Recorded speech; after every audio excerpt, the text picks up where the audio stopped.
Okay, folks, it's your buddy Mike Messier. I'm here. It's a Monday night, still technically. It's 11:39 Eastern Standard Time, and I saw a Monday night mystery movie, which turned out to be Ezra, which is this. It's a dramedy, I would say, drama comedy. Should you go see it? Should you go not? I think so. I think it's a good movie to see. I think this is a type of movie that pretty much anybody could enjoy. It's not too dramatic. It's not too goofy or whatever else. There's not violence, but it tells a real story. It's not. It's a real family thing, and I'll get into it. But yeah, I think you should go see this one. And what's the mystery movie? It's when the theaters, Regal here, AMC, and Cinemark have all done this. You pay $5 and you see a movie about 2 weeks before it comes out. So it's kind of a fun thing to do. Check your local listings to see if it's available to you. And tonight I went to Regal Cinema. Typically I see these at AMC, but the Regal was here, and I'm kind of warming up to this Regal Cinema. The only thing that it doesn't have, the one near me, is that the seats are like old school 1980s, 1990s, stiff as a board, non-reclining seats. The video and the audio are not quite as good as AMC, but it's still a nice theater, and the staff is really nice, and it's close by and so forth. So tonight I went there, and I also have that subscription plan. I paid, I believe, $160 at Halloween of 2023 for a year's subscription to this thing where I basically can see almost unlimited movies at Regal. There's a few exceptions for things like, you know, what do you call them? Those special screenings. You know what I'm talking about. Phantom special events. Those are not included. And like things like UFC and boxing that they've had there too were not included. So let me get into this review. What's the story about, Mike? It's about Ezra is the title character. He's the young kid over here. I think that the character was supposed to be maybe 12, maybe 13, maybe 11, something like that. And his parents are divorced. You might have seen this guy around the block, Bobby Cannavale. I think he was on a short-lived HBO show 7 or 8 years ago about the record industry. It was kind of a good show, but it got canned pretty quick.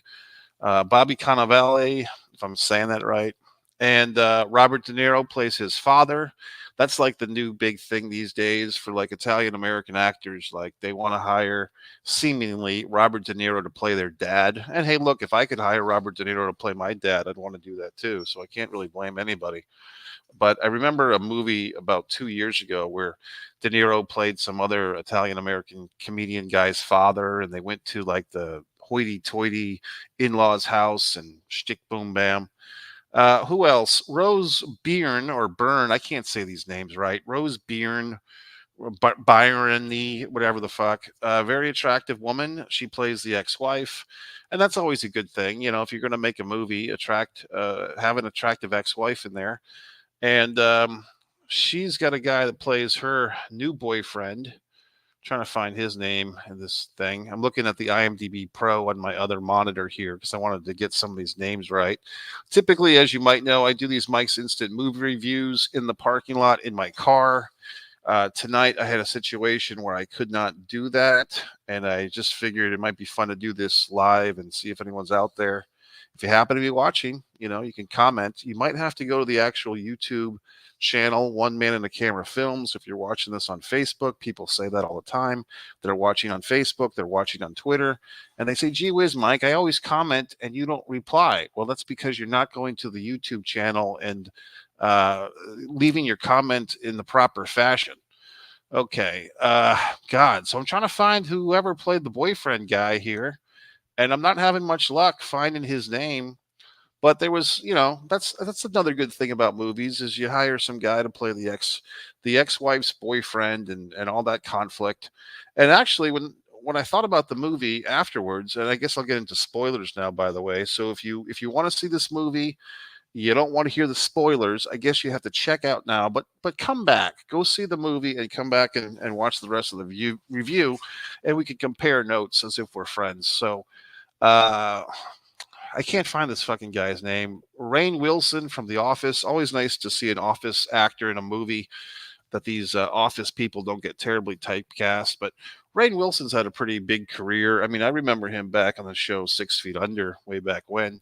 He plays Nick. The other element of the story I should get into, what's the goddamn movie about? Well, you have this kid. It looks like level 1 autism. And I actually did some research on this real quick because I remember that they used to call something Asperger's syndrome. And then they officially got rid of the term Asperger's syndrome, which I didn't know they did that. And now they call Asperger's syndrome level 1 autism. And the reason is level 1 autism spectrum disorder is what folks used to call Asperger's.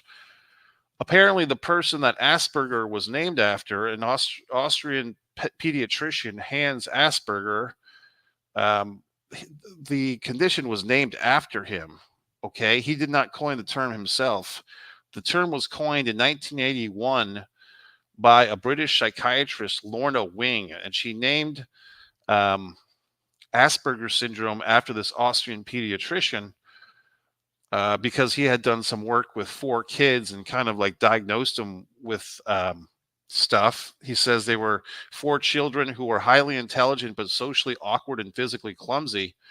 And then 40 years later, this lady, Lorna Wing, named what we used to call Asperger's after this guy. But it turns out that Hans Asperger was a real bastard. He was a Nazi, and he collaborated in murdering children with disabilities under the Third Reich. So I did not know this horrible history of Asperger's, but basically the psychiatric community stripped Asperger of the condition that he was named, that the condition was named after him. So, I mean, he was dead by the time that they named this condition in his honor. So he didn't care one way or the other. But I mean, I think that's kind of a good thing. You know what I mean? Like, I think in that situation, you know, you talk about cancel culture or whatever, but this fucking Nazi's been dead, you know, for 80 years.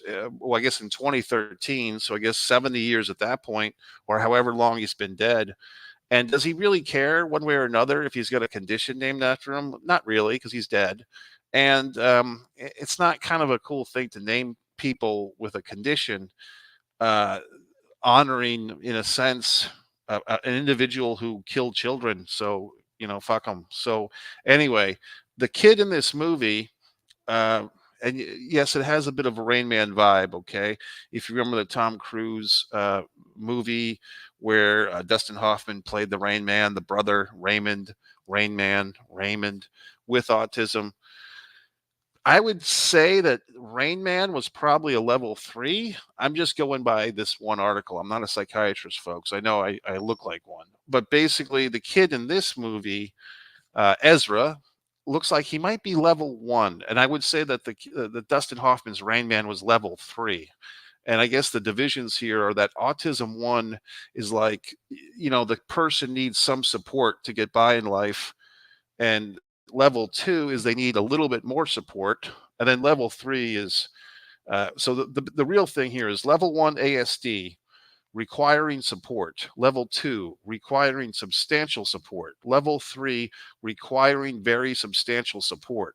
Now, I would say, in my opinion, the kid in this movie, because he's pretty well articulate kid, and he actually has like some funny lines, and he's got, you know, a personality, and I like the kid. I mean, the character is a cool kid. So it seems to me that the character of Ezra would be a level 1 ASD, which formerly was the Asperger's syndrome.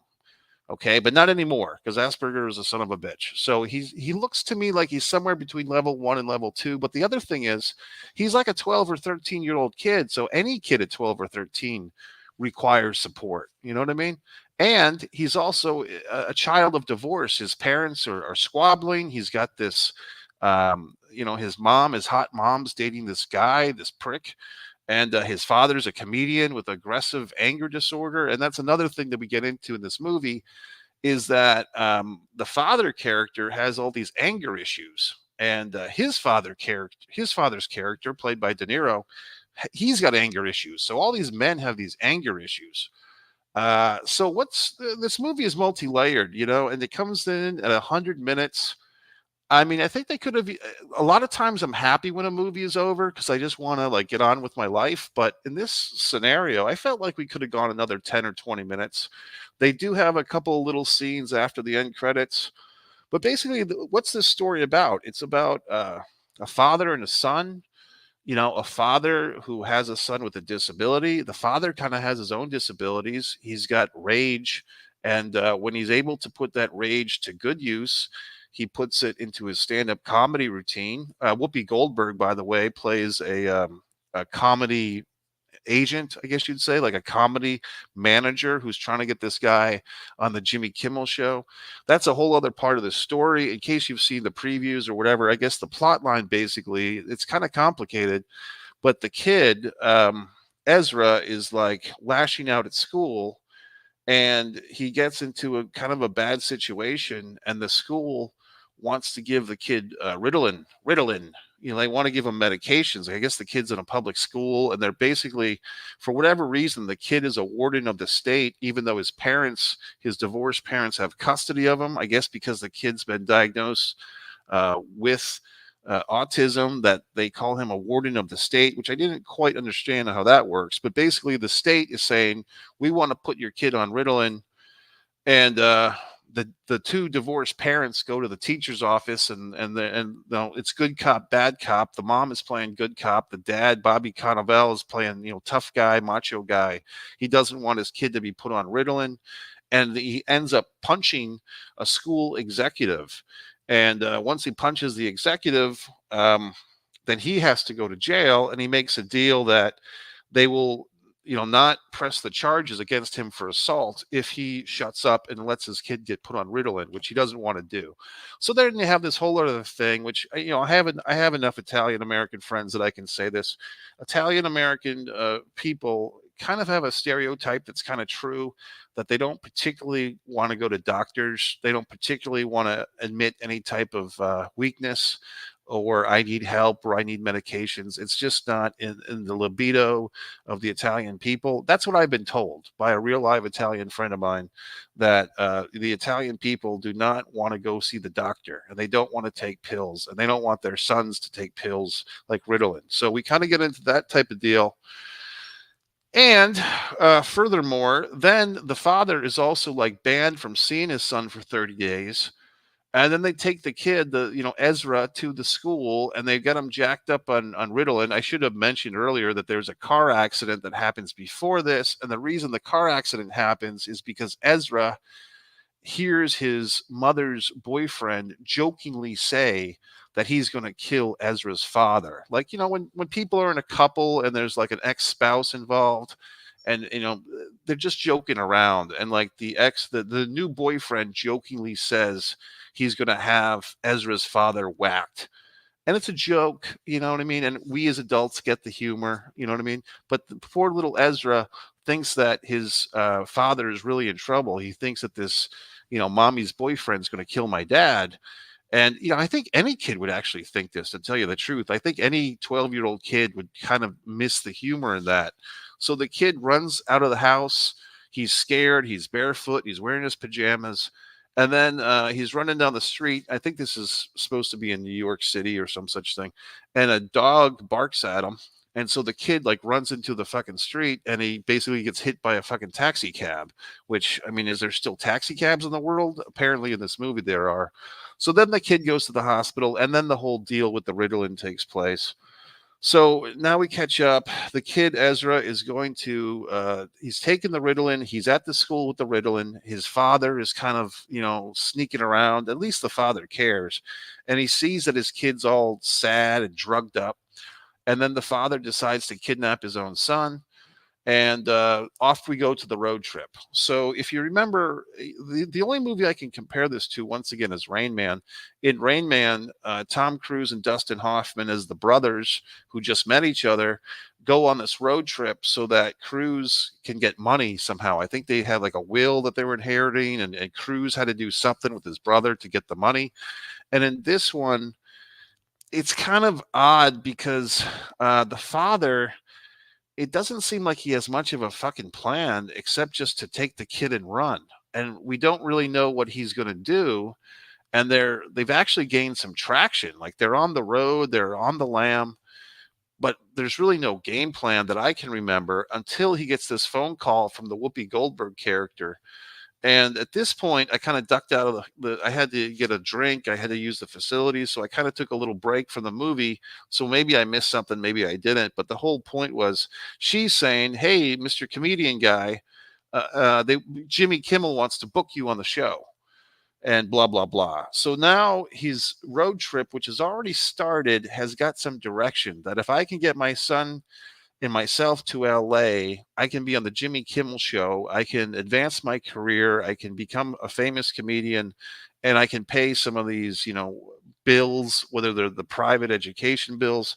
There's also a feeling that the character of the dad wants to get his ex-wife back. Max is the name of the father. That's Bobby's character. He wants to get his ex-wife back. It's kind of the feeling. Like it kind of feels like he knows that he screwed things up. Maybe he was too off the handle with his anger. Who knows? But he doesn't like this new boyfriend guy, and he kind of hits on his ex-wife, and she's trying to hold him off at bay. Blah blah blah. So we're off to the races, and we have this cute little story. It's kind of a fun road trip story. Like if you like road trip movies, this is an interesting one. It's the middle-aged comedian father who's got anger issues, and he's got his like 12, 13-year-old autism son. And one of their first places is in Michigan, where they visit Nick, who's played by Rainn Wilson. And Rainn Wilson's character has a dare I say, African American nun girlfriend of sorts, which you just have to get there to believe that. I did notice something that people have been taking note of. Uh, Not Chris Rock, Dave Chappelle and others have been noticing this trend in television commercials. Like every single television commercial, it's interracial couples. Well, in this movie, it's like back to back. Like you have the Rainn Wilson, and he's got like the African American nun pseudo girlfriend, and then the very next scene, we're in a stand up comedy club, and it's a once again it's a interracial. This time it's a black man and a white woman as a interracial couple. So it's like, wow, this film is really checking those boxes, which is fine. It was just interesting to me because once I heard who was it? It was Dave Chappelle talking about that, I believe, or maybe it was Chris Rock. Who the fuck knows it anymore? So, but basically, one of them was pointing this trend that you can't have couples with the same skin complexion. Like that's not politically correct anymore. You have to have interracial couples. So, and I'm not opposed to it. I'm just because it used to be the other way. It used to be like 50 or 60 years ago. They would not do that on television. And I think the show The Jeffersons with Lionel and Jenny, and I believe Jenny's parents were Tom and his wife, who were an interracial couple. Anyway, I'm going down the pyramid here. I'm going down the rabbit hole. But in any event, we're going back to the comedy thing. Max, he also kind of uses his son as almost like a comedy partner. That's why the kid in this movie, and I don't know if this young actor, William A. Fitzgerald as Ezra, I couldn't tell if he's really got low level autism in real life. I kind of think that he doesn't, because I say that in a couple of times in the movie. I wouldn't say that he broke character, but it kind of seems like the kid is not like a real life kid who has low level autism. It seems like he's like a really good actor who's just doing his job, which is fine. I mean, if you remember 15 years ago, was it I Am Sam? Sean Penn played a gentleman with some type of disorder, some type of thing. And he had like his little daughter. I think that was Dakota Fanning's first movie. And so, and I'm also thinking of that line from Tropic Thunder, if you know what I'm talking about. But basically, Sean Penn and I Am Sam, that seemed to be a good movie. And also another element of this, of like the father he's got the condition and he's trying to raise his kid. And will the state allow him to do that? So there's all these fun movies. Like this is always like a good go-to type of movie, is like the person with the mental condition and some other person and how they deal with each other. And then we all kind of feel good about ourselves. And then when we leave the theater with a tear in our eye and we think we're going to be better people because we saw this movie, and we're not. We're just the same old assholes as we were when we went in 2 hours earlier. But in any event, um, there are some dramatic flaws in this movie as far as like reality goes. I mean, because this is not supposed to be a fantasy movie or anything. Basically, at one point, once again, fucking spoilers, but they put an Amber Alert out for this kid, right? They tell us that there's an Amber Alert, like the police, the feds are on this case, and they're putting Max and his son on the TV screens that they're seeing on their trips. Now, we don't have any situations where anyone gets an irritating, buzz on their phone and they see that. That could have would have been good because when I get the Amber Alerts now, there's always like a buzz on the phone. But with this situation, we don't see any of the buzz on the phone, but they do start seeing themselves on the TV. And at that point, in reality, I would think that the Max character would be smart enough to give up. You know what I mean? And once again, this is a movie. I get that. But it just seems like logically, once you see that you're on the Amber Alert thing, if you're a good person, you're like, okay, I've gone too far with this.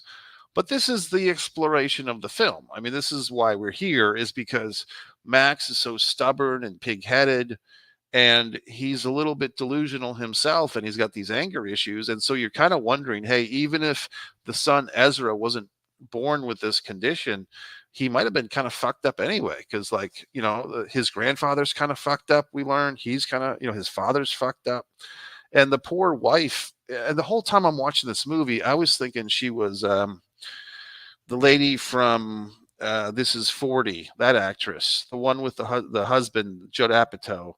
Emily Mann with two N's. Okay, that's her name. I kept thinking I was looking at Emily Mann for 2 hours, and it's not Emily Mann at all. It's Rose Byrne.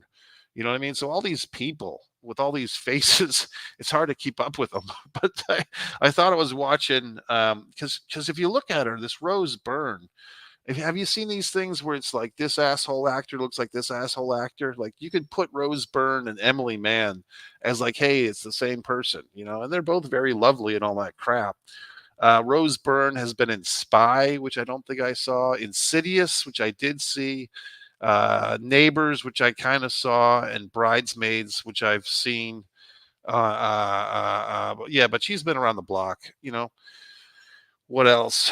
I like the movie. I mean, this movie, I think it'll give you a little lump in your throat if you've been a father, if you've been a son. I mean, even with this condition and stuff, like I said, I think it was a smart move by the filmmakers to give our kid here the level 1 autism, because he's able to communicate. You know what I mean? Like with Rain Man, it's a good movie, but you get kind of sick of Raymond or Rain Man after a while. You know what I mean? And that movie's pretty long. So I think with this one, the fact that he's got seemingly the level 1, level 2, allows this character to do some stuff. If he had just been, really severely autistic, it might have been a harder watch. But the way that the movie is now, he's able to get some jokes in. He's got some personality. He even has a little bit of romance. You know what I mean? And the other lady shows up for a scene, Vera Farmiga. She shows up in this thing, which is kind of nice. She's one of those actresses that I like. She kind of got to be Vera Farmiga got to be like kind of popular and famous at a little bit of an older age. So it's kind of too bad because I would have liked to have seen more from her in her career. And now she's kind of like positioned in this kind of, supporting, almost a cameo type of role. And it wasn't that long ago. I mean, she's done all these movies. She's been in the Up in the Air, The Departed, Orphan. She's in all these awesome movies. God, you know what I'm talking about. The horror movies, Annabelle and The Conjuring and all that stuff. God in heaven. So anyway, I like this movie. It's a good movie. I would say go see it. I'd say if you have your Monday nights available and open, this $5 thing, it's open to anybody, like wherever you are. If there's an AMC, a Regency, or a Cinemark theater in your neighborhood, check to see if they're doing the Monday mystery movie thing. And you might be saying, well, what movie am I going to see? You don't know. That's the whole point. It's a mystery. So you pay your $5. I use the app, but you don't have to have the app or the subscription. You just go, you pay the $5 and then they give you some surprising movie, like some movie that you're advanced. It's advanced. You've seen it before everybody else, and that's why we're here. So, I mean, this movie, by the time it comes out to the general public, I think it's May 27th. But I've already seen it. I can mark that off my list of things to do. And that's about it, folks. So I appreciate you being here. I'm kind of in a good mood tonight. I mean, I will be going to I've got a short film of my own that's playing at the Fort Myers Film Festival. Fort Myers, I don't know if it's the Fort Myers International Film Festival or just the Fort Myers Film Festival in Fort Myers, Florida. I'll be going there on Thursday. My movie will be playing, but you can see it right now in the comfort of your own home or on your own phone for free, or you can project it on your TV. Many Keys, The Heartbreak Monologue. It's over there on One Man and a Camera Films. I don't need to provide a link. You can just go to One Man and a Camera Films, the number one, space man, space and space a space camera, space films. I was trying to tell somebody that a few days ago, and they kept trying to put all the words together. No, it's separate words. Okay, so the first one's a number, it's one, and then Man in a Camera Films, and just watch Many Keys, The Heartbreak Monologue, and you can tell me how great it is. And you're wondering, well, gee whiz, Mike, how'd you make that movie? It's extracted from my A Distance from Avalon, When the Dying and the Dead Reunite, this book that I wrote, okay, which you can purchase on Amazon and all these wonderful things. And that's it, folks. So it's your buddy Mike Messier. I'm checking out. It's interesting. I've been watching. I'm watching you watch me. There's a pretty good viewership count here for this Mike's Instant Movie Review, but nobody cared to comment. And I know what's going to happen. I'm going to go to Facebook. I'm going to go to Twitter, and there's going to be all these goddamn comments, and people are going to say, Mike, you're not responding to me, because you have to go to the actual YouTube video and chat in the chat. That's how it works, typically. In any event, folks, thanks for watching. Go see this movie when it comes out. I think it's good. I enjoyed it. And to whoever the hell created this thing, let me look at these names. Tony something or other. Two Tonys. Tony Goldwyn was the director. The writer was Tony Spiridakis. A lot of hard names to pronounce tonight. All these names: Rose Byrne, Vera Farmiga, Bobby Cannavale. Where the hell do these names come from? Rainn Wilson with two N's. William A. Fitzgerald. I mean, that's a very mature name for like a 12-year-old kid. But yeah, the movie was good. I enjoyed it. Ezra, go see it. I'll see you later.